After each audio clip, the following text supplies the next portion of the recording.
السلام عليكم ورحمة الله وبركاته أصحابتي إذا أنجع الله ميرو بو أجوكتان جمعة كريم ما أنتي جمعهن وكدوين هاي جمعوين كيو هرو وحانا صوب بغضي أستاذ نقو قالئة أستاذ عبد الرحمن محمد ورسمي ما أنتي هل كان وحلوك لفائدي أقوم فربضن وحبضن أيان أستاذ كده حالني أسيقنا نقل فائديستي أستاذ كإيا بوغ الشديسة لبكل ما يوكريه دونا وانا الأركي دونتان أستاذ maantay kulankan qiimaha badan waad noogu imaaday booqashadaadii iyo cashiradii aan ka faa'iidnay bal hal iyo laba kelmo ka dhig ustaad waqtiga marka hore waxaan salaamayaa dhamaan asxaabta kugu xiran maanta farxad inoo haydana maanta soo booqan xafiiskan aad ku faraxdo badan leh asxaabtaada waxa uu sheegaynaa waxa soo socda insha Allah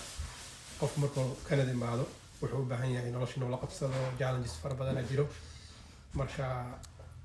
wadankan marka imaanana waxaan aragnaa dadkii naga soo horeeyay 10 sano ama 20 sano waxaan moodaa inay dadka caawinaynin inaysan qofka waxyaalo u baahan yahay aysan siinayn marka waxaan ballan qaadaynaa insha Allah maadaama sanadaan joognay hadda ilbaxaan naqanay wadankii aan la qabsanay inaan waxyaalo badan dadka ay ka faa'iidaan aan idinkaga soo deyn doono barta TikTok Abdullahi Geesay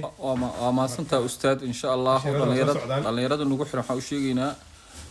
waxaa soo socda podcast aad weyn kaasoo ustaadku wax badan dadka soo socda iyo kuwa hore u jooga uga faa'iideyn doono marka halka nagala socda hadii aan hore nagu xireen hadda nagu xirrow si aan wax badan uga ogaato Canada iyo fursadaha yaalo. Assalaamu calaykum wa rahmatullaahi wa barakaatuh.